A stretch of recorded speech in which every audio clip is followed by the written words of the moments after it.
Welcome to 420 Hemp Talk Radio, brought to you by the National Association of Cannabis and Hemp. This show brings experts from all over the country to share information, resources, and provide insight that will benefit our communities. One community, one platform to collaborate, share ideas, network, promote your business, and stay connected. I'm your host, Shelly Harrison. Our featured guest today is someone from Oregon, and I can't wait to have our audience meet him, Matt Ochoa. Did I pronounce that right? Yep, Matt Ochoa. All right. I should have asked you that before we started. Yep. And Matt is the CEO of Jefferson Hemp Exchange, like I mentioned, in Oregon. So Matt, welcome to 420 Hemp Talk Radio. Thank you very much for having me. I'm stoked to be a part of the first show here. Yes, very excited. And yes, and this is our first show. And, once again, it's going to be cast out for our audience. And we're excited to get into this and just really talk about information that people need to know what's going on and how to kind of embrace this, all the nuances of hemp and, just the whole idea of what we're going to be talking about today. So, Matt, I'd love to start out by having you share with us, who is Matt? I grew up in Southern Oregon most of my life. We lived on the coast when I was a kid, and then came over here to the Rogue River Valley before I started kindergarten. So really raised up my whole life here. And I've traveled a lot with a couple of the businesses I've had, but always been really happy to come back to this area. I feel like it's just an incredible mix of quality of life and getting outdoors and, people looking to better themselves and stretch and learn and grow in a lot of cool ways. So I've always been happy with the community and nature of this space here. Yeah, it is beautiful in Oregon. I know we were talking a little bit earlier about, my travel with my family to Oregon, and we had some really wonderful times. So yeah. So part of growing up here was the culture around cannabis, more specifically marijuana. Earlier on, was always very open and accepting of this product. Yeah. And so from an early age, I remember knowing what it smelled like, looked like, and being really mind blown when I went out of this area to meet people who'd never even seen this plant, and having grown up with it, seeing so many, medicinal uses and just a quality of life, promoter in a lot of ways. It's a good product. And so, as I grew up, I ended up kind of more and more into this industry until 2016, when everything started going legal on the vote. And the first real wave was on the marijuana side. Mm-hmm. And so people were pushing onto that licensing, but we also had the industrial hemp bill in Oregon pass at the same time. So one of the first projects I was involved in was a 26-acre grow here in Southern Oregon. And that was just, what became sort of a classic situation here, which was people get all excited, they get all together, they start launching in a direction, they realize there's some fundamental differences in the way people operate or function, or accountability just became clear, fast. And so many people's dreams kind of exceed their ability to execute. And so, I stepped out of that first relationship and then went into kind of a placeholder as a medical grow, and then went into the OLCC recreational marijuana side in 2017, which was launching a 20,000 square foot warehouse that was really dedicated to drying and storage and preservation of the product. I was never a farmer really growing up. I was buying and selling, and one of the number one things I heard most consistently was just people saying it was perfect at harvest. And then, and so having done all kinds of projects all over the world and worked at different scales with different events and things, it was really natural for me to recognize the need for a scaled approach to this industry growth. Mm-hmm. And so, at the time, a lot of people thought 20,000 square feet was a big deal and kind of crazy. And I'm looking at it being like, well, people are going from a standard 48 plant grow to a 2,000 plant grow, and very few people are going to have all the pieces in place to address that. And it's when a wave comes in, it hits everything at the same time, right? So your HVAC guys, your concrete guys, your gravel guys, your well, the guy that's addressing the well and water rights issues, he's, just our water master went from having 10 inquiries to have a conversion to commercial use of water. Yeah. They had 10 inquiries in the last 10 years for commercial well conversions. In the first few months of 2016, they had 100. And that was one of those things nobody saw coming. So there's no allocation of resources to the water master.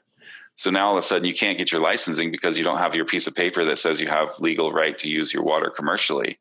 Oh. And so there's all these unforeseen issues that just come up over and over and over, and everybody's hitting them at the same time.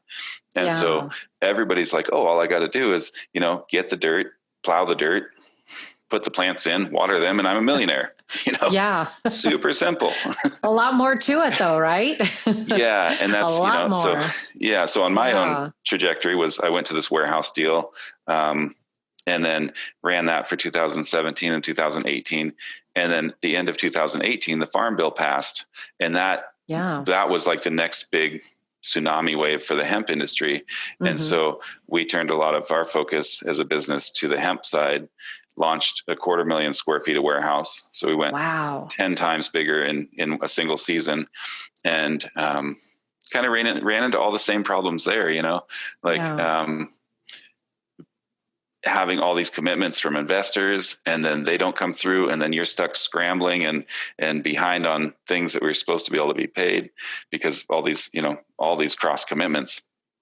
And so last year was super brutal on a ton of levels as far as, weather took its toll first. We had the coldest September in 70 years and wettest in many years. So when you say the coldest, what was the temperature? Well, typically in September, you'll see ranges between it drops from being 80, 90 in August to being 70, 80 in September. And last year we were seeing 50 to 70. Oh yeah. And so on an average, we were 20 degrees colder on a daily basis. And that combined with the extra moisture just destroyed crops. I think we saw probably half of our crops lost to mold at that time. Oh my gosh. Everybody's kind of blaming mold for last year's failure, but really even with 50% of the product gone to mold, there still was only about 10% as much infrastructure needed to capture the flower and dry the amount that came down last year. Yeah. So fast forward through the disaster of last year, and here we are. Most people are producing about 20% as much as they did last year, and we probably still have more growing than the infrastructure can handle. So, wow. That is amazing. I mean, when you start looking at all of those factors, when people think about going into this type of business, there are a lot of things that you have to factor, and weather is, definitely one of them. And I want to get into what your company does with Jefferson Hemp Exchange. So tell us a little bit about Jefferson Hemp Exchange. So what we identified was this need for kind of rescuing the product at harvest. There's basically three components that I've needed to be able to do my job well, which is a lot of labor, a lot of cubic feet, and a lot of cash. Because kind of almost historically and typically farmers will put everything they have into the grow. And not even as that they mean to budget for post-harvest services and all this stuff that they're going to need. But all the unforeseen things take more cash. And so here you are at the end of the season and there's no money to harvest. And so, I've been trying to get together with the financial services side to be able to come in and actually pay for the harvest, pay for the drying, pay for the trimming and storage and distribution so that the farmers can actually see their product get to market. And so that's the financial piece has been, for me, the most challenging. maybe largely because I'm an operator at heart. You know, I'm a producer. I just get things done. So being able to articulate the need in a way that the financial world understands has been a real challenge for me. And, you know, it feels so basic. I'm like, okay, here's the deal. This is like rewind to the gold rush years. This would be like walking out and seeing a field full of gold and calling a friend being like, yo, I need you to hire the team of horses and the carriage to come up here and get it. And they're like down in town being like, I don't get it. What you know, like, and you're like, no, I'm literally looking at the gold. And so it's like, it's unnerving for us that are deep in the industry because we see it. It's like, dude, from this moment, if somebody doesn't go out there and cut the flower, bring it into the proper drying facility and basically preserve that value as a dried good now all of a sudden you've bought time. And so with time, now you have time to get to market throughout the season. If you don't have the capital to go out and harvest the product and get it through the dry facility, it's gone and rotten in 2 weeks. You know, so and that's and that's a financial loss. I mean, when you think about it, you know, and having the, you know, the support of the financial industry, I think, you know, that's something that is, I mean, it's been years, you know, where they haven't really been receptive to, you know, they've been effectively prohibited. I mean, they've been very much prohibited from participating in any way. Right. And even with the Safe Banking Act in the Congress and everything, it's still not through and clear yet. And so the banks are really apprehensive. And so we wind up being in a largely cash business, which is very uncomfortable for banks.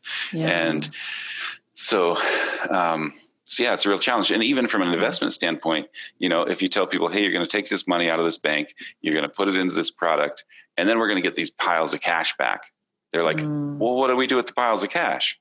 You know, it's like, it's like a vicious circle. It is. And so, you know, until we get kind of as mature as an industry and we can have, you know, inventory lines of credit and we can have equipment credit lines and we can have receivable credit lines, you know, factoring and all these things. And, you know, this is really where the commodities, a lot of the commodities started was futures saying, hey, farmers need money now to capture this value so that we can have food to eat all year round. Right. And they have agricultural loans out there. I mean, I used to be a banker, so I know that we did a few of those, you know, for crops and, you know, and there were some of the farmers that we work with, you know, for different types of, you know, agriculture, but, you know, they went through a lot of, you know, suffering too, in some cases. And, you know, the banks were a little bit, they weren't prohibited from doing those loans, but they actually were, you know, they would have a problem if they were trying to get, you know, a client that wanted an agricultural loan,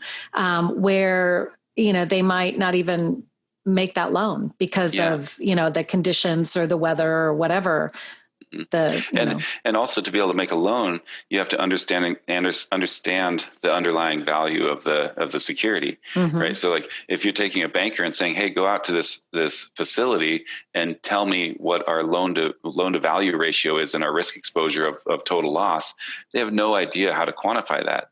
And so until these standards are in place and people have all these pieces kind of built, like just the insurance company coming through and really getting a hold of what they can offer and how, it's just a really hard time to be in this trajectory. You know, you look at normal startup having like a 20% retention rate of businesses on, you know, in the first 5 years. And then you look at, well, what if you can't bank? What if you are limited on what employees you can use because of, you know, all their background checks and this and that. And, there's just a whole lot more working against you in this like startup. You're starting up a business in a startup industry. So. Yeah. And, you know, not only that with the pandemic, I mean, how has that impacted just, you know, your overall, you know, the business that you're doing? You know, me personally, the pandemic has been helpful more than not. Oh, good. Sales really went up, you know, especially on the marijuana side. A lot of my people we work with dispensaries saw 30% better sales than they've ever had before. And that comes back to that like quality of life piece, right? Okay, so now you don't have to go to work. Your kids aren't at school. You're all home.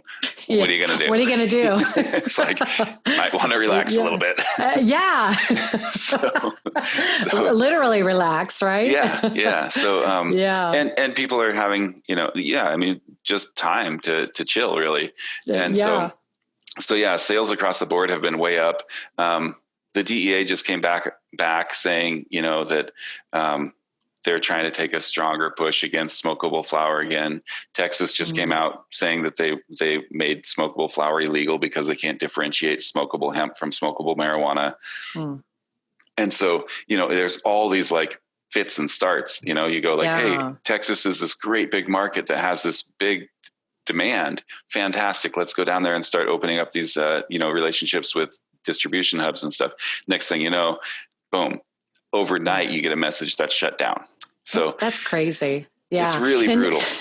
And I just had a thought. I'm thinking, my gosh, just think if you, like someone like you, where you've been doing this, you're highly educated with, with this whole business. Somebody like you should be in Congress to push some of these bills through so that, they clearly understand what the value is because, and we're going to talk about a post that you did back in September of 2019, but I'll get to that a little bit later because it really made sense to me. And I wanted to get your reaction, and you're probably going to be thinking about it now, right? Yeah. If I can remember what that was. Well, but I'm sure you'll remind me. I'll remind you. So tell us a story, that ignites you when you think about it, when it relates to the business that you have right now. Just think of a story that ignites you. Well, I think one of the biggest things for me is just the speed of contrast between illegal, legal, right? Yeah. So for me growing up, I was in this black market where it was like, I had to be careful about who I said what to on every occasion. And anytime somebody asked me, what do you do for a living? I had to calculate how much do I trust this person? What's their culture? Yes. What's their background? Why are they asking me? And so to go from that to, walking through my warehouse with, 10 police officers because somebody just tried to break in and they're like looking down all my shelves. And I have 18-foot tall shelves. Wow. 60 feet long, full of marijuana. Right. Yeah. And so like to be in this warehouse with the cops and they're like looking for the bad guy and it's not me. It's like that's a reversal role, right? It's like, that would have been the ultimate nightmare, 20 years ago, like having your warehouse full of marijuana and cops. There's movies about that too. Yeah. So like to be in this moment where I'm like, they're actually here to help me. They're actually here to protect my business and my well-being and my investors. And it was just like such a amazing contrast to be standing there, just having a very calm conversation about like, okay, where'd this guy go? Is he in here? What, we wound up arresting him. He was on the roof. Wow. Gosh. But it was crazy to have there was like probably 20 cop cars. They had the dogs out. They had like, it was a scene. It would have looked exactly like it would have looked 20 years ago had somebody tipped off that warehouse was full of marijuana. Like a bust or something. Yeah. But like you said, they were there to help. Yeah. And so, and cool. also just like, and then on the hemp side, I'm driving up to my warehouse last fall, and this is now 100,000 square foot warehouse that we have full of hemp. And I see, the parking lot next door absolutely full of state troopers. And I'm like, oh my God, what's going on here? And I pull up and it's just like, they're next door doing their driving exercise in the empty parking lot. Oh my gosh. Are you serious? Could care less about us next door. It's just, when you think about the visual of that, it's just like, what? It's such, I still have to remember that this is legal. Exactly. Yeah. And even in California, because it is legal in California. And I won't say who, but we had some relatives here a couple of months ago, and they were so happy because they didn't have to worry, because it is legal here in California. Although a lot of the dispensaries, there's regulations and rules, and they're closing shop. So it's kind of interesting, but they also have people that do house calls, so that's another, way of commerce and, just getting the product to the end user. Right. Yeah, actually, which kind of leads into a really interesting thing that I've been observing throughout this whole thing is that for a lot of my life, there was the value that I and others saw was based on your risk tolerance. So if you're willing to risk, buying and selling an eighth, you could make $20, right? But as time's gone on, it's become more and more about being a true operator, a person who really knows how to manage assets and manage, allocate resources and, track how many hours everybody's doing something. And is this thing they're doing making or losing me money? And, with a risk premium on everything, before you could make 2-3 times your investment back on a movement, whether that was a grow or a buy and sell or whatever. And so there's all this margin to play with that you didn't actually have to be that great of an operator to make a good living. And so as it's become more and more legal, the risk has diminished out of the profile. And now you have to be a real good business person to actually succeed. And it's been hard on a lot of people who have made their living at this. And they're like, how they have no business. Yeah. Right. Yeah, they don't know how to conduct a business. Yeah. Yeah.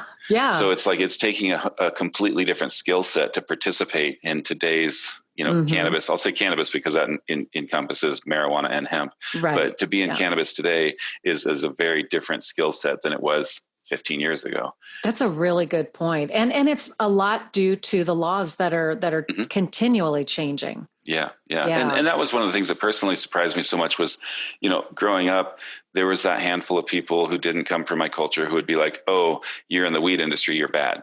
And it was really surprising to me how quickly people were like, oh, it's not illegal now, so you're fine.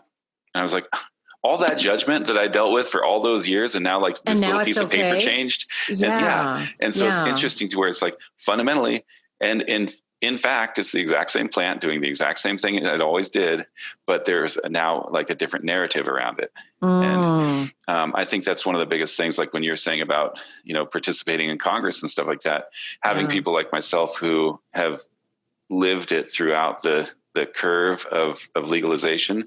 I actually have a pretty in-depth experience base of what the actual consequences are and where the actual, like, without all the story around it, what's actually going on, and so, to be able to inform people, this is like one of the things I heard growing up often was, I don't do drugs anymore. I just smoke weed every day. Yes.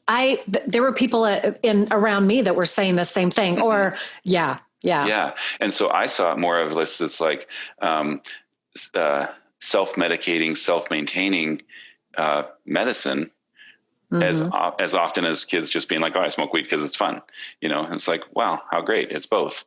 And so those are the things that really stand out.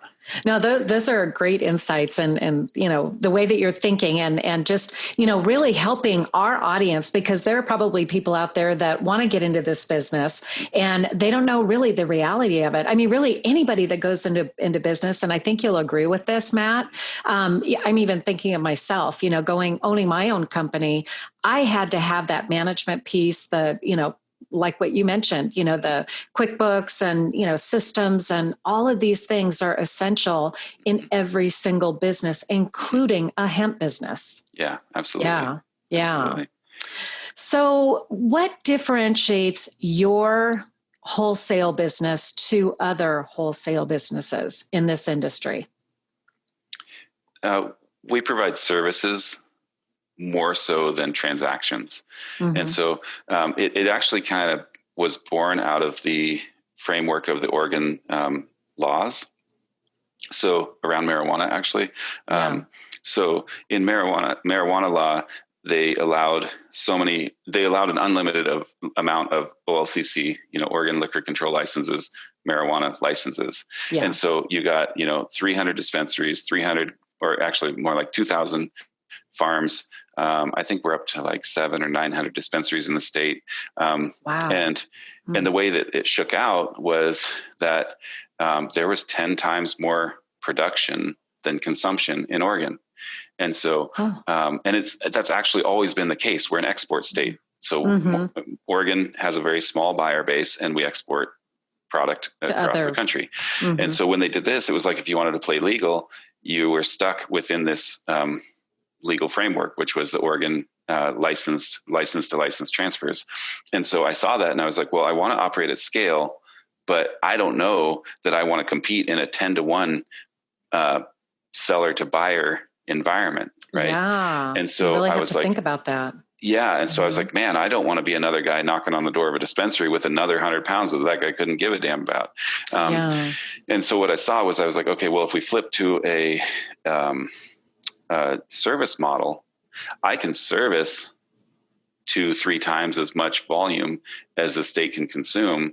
And I can make $5 or $10 or $20 per pound off of that.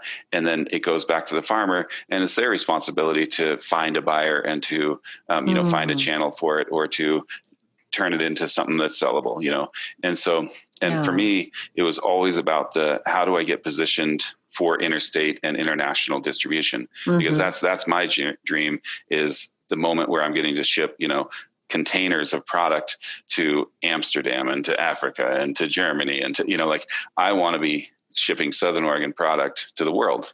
Yeah. So to be in a position where I can do that, I have to be able to operate at scale, and people look at their farm and they're like, yeah, we want to have this international brand. Well, 2,000 pounds of marijuana is not going to address a national demand, so ultimately it won't work. And so we wanted to be in a place where we're talking, okay, well, right now we're playing with 50,000 pounds a year. And that is actually a big piece of what drove my interest in hemp was, okay, well, we have this international market. We can develop the sales channels, the relationships, the products, the operating scale to meet a global demand. And then in that moment that we get to be international with marijuana, then we can transfer a lot of our knowledge and resources and relationships directly over. Yeah. Oh, that's great that you have that foundation and that piece of, at that 50,000 foot level where you see the need to scale. And, and I'll tell you that the post that you did, and this was back in September of last year, harvest season. And you said, I'm still amazed that some people don't like the smell. And then you went on to say, it smells like jobs to me. It smells like sustainable opportunity to me. It smells like saving our forests. It smells like better schools and roads. It smells like harm reduction. Harm or farm? I think harm. Harm reduction, yeah. Okay, harm. So what's your reaction to that now? It actually kind of gave me chills, because I remember that, and it was so...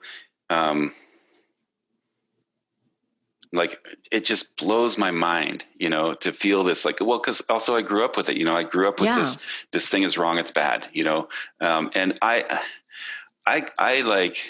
you say I think differently and stuff. And that's been a thing where all the way through school, they tested me every year for what was wrong with my brain. And they would is he ADD? Is he, dyslexic? Is he this? Is he that? And the fact was, I just thought differently. And, it was really a couple of years ago that I was in my business, and I was like, wow, that thing that's been a curiosity and how do we fix this my whole life is also what allowed me to identify this niche. That my whole entrepreneurial, right? Well, the understanding a problem differently than the average person. Everybody in 2016 was saying either I'm going to open a dispensary or I'm going to open this farm. And from that noise, all I saw was a giant operational problem between the two, connecting the dots. And so it was Very oh my God. Point. And so, to hear people still complaining that I don't like the smell I'm like, my God, do you even have any idea what that means? What that smell means to our culture, our community? We have pears have been a major agricultural sustainer for us here in Southern Oregon for years. Mm-hmm. But 10, 15 years ago, Argentina took over pear production. And they've been beating us, And so we've been seeing this slow decline here. Before that, it was timber. In the 70s and 80s, timber has been like declining ever since, And so to me, to see hemp and marijuana coming into our valley, it's like, this is a future for us. Mm-hmm. We have this amazing ecosystem here that is actually unique. Like there's only a couple other, weather and altitude and, just biodynamic regions that match what we have here in Southern Oregon. And it makes us special for producing this particular plant. And you, I believe you were the one that shared with me, because I've talked to several different people, about cannabis and hemp, and I cannot believe the products that can come from, sustainable products that can come from hemp and, just the whole process, lotions and oils and, beyond that. I mean, there were, and maybe you can share some of those things with us that you see. Yeah. I mean, it's so like, the lowest hanging fruit is this. And I say that as far as this, the highest value product produced in our bioregion is the flower. So for Oregon to have a really strong market for hemp, I believe we have to focus on the boutique flower. And we have 40 years of cannabis production experience behind us and this bioregion. And, we have all these things going for us that way, but the plant itself has all these other byproduct values. Right. And, the stem and the stalk and the fiber and the like all of it. I mean, people are taking the leaves and making teas that are really great. People are taking the roots, and there's certain chemicals in the roots that have really great benefits for us. There's, and then when you get into more of the fibers, it's not so much our Southern Oregon market that's great for the fiber production, because it's industrial hemp and what we do in Oregon are actually two very different things. And this comes back to that, like Congress understanding the plant thing that we were talking about, right? Mm-hmm. So what we actually grow is a medicinal hemp here. Industrial hemp, in a more true to its nature definition, is a single strand, grows 8-9 feet tall in 90 days. It's broadcast planted in fields. And the reason all that matters is because you go through and combine harvest it and just drop it down and thrash it for its fiber and stuff. And so your growing cost is like pennies, versus up here, your every expense is higher because they're kind of micro farms here in the agricultural scope. We deal with farms that are 5 to 50 acres, and a 50-acre farm is like starting to be a real farm in a lot of other areas. You get down into the Central Valley and you're talking like 10,000 acre farms. Wow. And that's so it's huge, and it's just a totally different way. Well, you know what I just thought of is, my gosh, it's a good thing you guys don't have the fires that we have here in California, because up in smoke, could you just imagine, I know that I was reading, and I think one of the local colleges there in Oregon, they're creating the seeds, I think. OHSU. Yeah. So do you know anything about that? Are you familiar? Yeah. So the Crawford brothers went in, it's probably been 8-9 years now, and they went into OHSU, and OHSU has always supported local agriculture here really well. It was actually, I think it was kind of started around the agriculture up north. Mm-hmm. And so the Crawford brothers went in and they got permission to do a seed program for hemp when it was really early on. And so their genetics were like, 5 years ahead of everybody else's when this popped. And that's why they were able to really, that was their insight, was like, hey, this is going to be a thing. And so they did great. They sold out like, God, what was it? It was something, I might have the numbers backwards, but I think it was like $8 million worth of seeds in 13 minutes or vice versa. Oh my gosh. Yeah. Either way, it would be a huge number. Yeah, it's huge. Oh my gosh. And it was like, people in Oregon down here were like clamoring for even knowing when the next seed sale moment was going to be, so that they could get their thing in. And these seeds are anywhere from $1 to $2 a seed, depending on what they are. Oh my gosh! It was 2019 was a wild season down here. I mean, it was just a mad dash for tractors, for soil, everything was just maxed out. My gosh. Wow. Well, gosh, you've been just a wealth of knowledge today, Matt. And on this episode, I really appreciate you being here and, sharing with us your expertise, your business knowledge. And, we got into the nitty gritty of things, and I really appreciate, just the depth that you shared today. At this time, we're gonna say goodbye to our audience. And Matt, again, thank you so much for joining 420 Hemp Talk Radio. Is there any last thing that you'd like to leave with our audience? Most importantly, like any dream, the more due diligence you do, the more likely it is to be able to come true. And more than anything, what I've seen is people seeing the spreadsheets and wanting to go huge. And you really just have to understand the cost, the true cost to get from it, the concept to the money back in the bank. Yeah. And, that's just it. And, and then I probably didn't even articulate very well what my business actually really does, but well, let's do that real quick before we close. Yeah. So Jefferson Hemp Exchange, what it really does is it dries as a service high-end smokable flower. And then we can store that product for people, and we can trim it, and we can distribute it for them, or they can take it back at any point that they want to finish out the line. And so, from the high-end view, I say farmers produce the value, I help preserve it, and I help them translate it from a plant to a product. Very good. I'm so glad that you articulated that, because I know we started to in the beginning, but now we finished with that. So now people know exactly what Jefferson, actually your company does. So that's awesome. Again, thank you, Matt, so much for being here. We appreciate you being on the show, on our first show. And we're actually booked, believe it or not, for the next 3 months. So I'm excited to, just have you as our first guest. And, thanks again. And to our audience, catch us on these episodes on 420 Hemp Talk Radio and get some great insight from the guests that we interview. And at this time, I'd like to say so long. So long. Thank you. So long. Thanks, Matt. Bye-bye. Bye-bye.